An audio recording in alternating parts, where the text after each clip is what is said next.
Hello, Kindred. Today I'm going to be talking about Jordan Peterson's latest book, 12 Rules for Life, An Antidote to Chaos. While the bulk of this episode will be my criticisms of the book, I will first start by saying that I see there are some good things in this book for anyone reading it. Namely, anyone who's going through a bad part of life could use some of his experience to their benefit. But as you'll see going into this episode, the way in which Peterson presents these experiences does make it a bit troublesome when it comes to personal interpretation.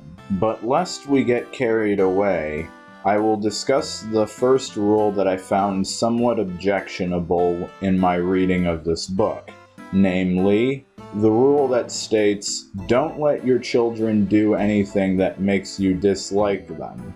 And while the experiences and most of the lessons from it I actually have no problem with, I do have a problem with how Peterson presents the concept of reward. I felt that refusing to reward someone in the way they would best like to be rewarded, simply because it doesn't appeal to him personally, was kind of a disrespectful thing to do, and certainly not in keeping with the golden rule. The second rule I had a problem with was set your house in perfect order before criticizing the world.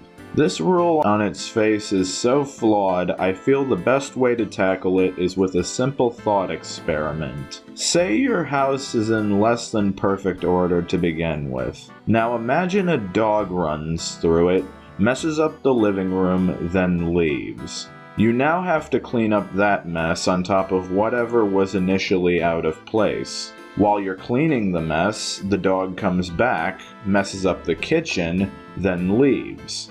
The dog will keep messing up the house if you don't do something about it. The ultimate solution lies in finding out why the dog keeps coming back, but you might not find it if you just keep cleaning. It's a fairly open-ended experiment, yes, but the point is that you shouldn't just look inward to find a solution, because you might not find the best one there. The third rule I took exception to was seek what is meaningful, not what is expedient. To those of you wondering if I'm just mainly taking issue with the rules by themselves, the answer is yes and no. Yes, in that their simplicity often leaves them open to more nuanced criticism, and no, because he puts so much qualification into each rule that to simply take the rules by themselves is to misunderstand the meaning behind them. Which ironically brings me back to the rule itself. Something meaningful can be accomplished expediently if done a certain way, and expedience and meaning can be interpreted in relative terms unlike what Peterson or anyone else has in mind. It's with this rule that Peterson begins his main assault on Marxism, which comes across a bit redundant to me given how much he claims the Gulag Archipelago destroyed communism's credibility.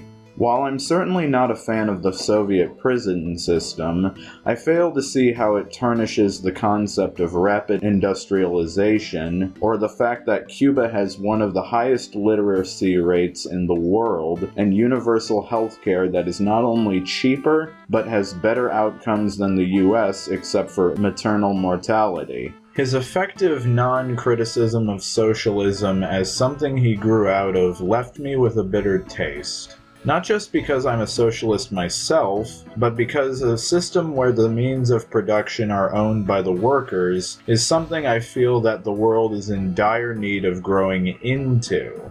The earlier problem I said I had with how personal interpretation factors into reading this book comes down to Peterson's frequent invoking of Christian morality. Granted, it's a variant of it that is tempered with a more exceptional interpretation of the religion, but I believe injecting it so often into his prose will fortify the beliefs of the fundamentalists who have less than tolerant views and agendas. The next rule, in my opinion, buries the needle on the irony meter so deep that it's poking Nietzsche in the ribs. Peterson decided that the best rule to unload his anti-social justice views was never interrupt children when they are skateboarding. What he doesn't understand is that the main reason people, often police, tell skaters not to skate in public areas is that it can be destructive to both people and property. It's when skaters don't have suitable places to practice their hobby that they seek them out in urban areas where they face the danger of hitting not only other people, but cars. I could make the argument that all people, even social justice people, are skaters searching for a place to do what they love most. For SJWs, a college or a safe space, wherever they make it, is like a skate park. At best, Peterson and people like him are the loved ones of skaters telling them to stop skating and come home. At worst, they are the police who harass and punish them for expressing themselves. One needn't look far beyond Peterson's views on gender roles and bullying to determine which of these extremes that he gravitates more towards. Throughout the book, Peterson makes reference to the Tao and its traditional interpretation of femininity being the negative energy. Next, he places the onus on men to not depend on others, but doesn't obligate women in the same way, thus creating a double standard that expects less from women and makes them fundamentally unequal. Succeeding when expectations are low by its very nature makes one's success all the more significant. For a man to fail where a woman succeeds amplifies the gravity of the man's failure. Under Peterson's guidance, these failures would ultimately lead men to use their aggression in order to guarantee future success. The fail son, therefore, naturally evolves into the bully, a transformation that can happen at any age. While the bully's confidence will attract females, as evidenced by the success of 50 Shades of Grey, Peterson notes, his appeal is only superficial if he doesn't learn how to temper his aggression and adopt other positive traits. If the partner he attracts has the same expectation of him that he did when he was a mere fail son, he is doomed to regress into one if he hasn't unlearned the expectation and continue a cycle of failure.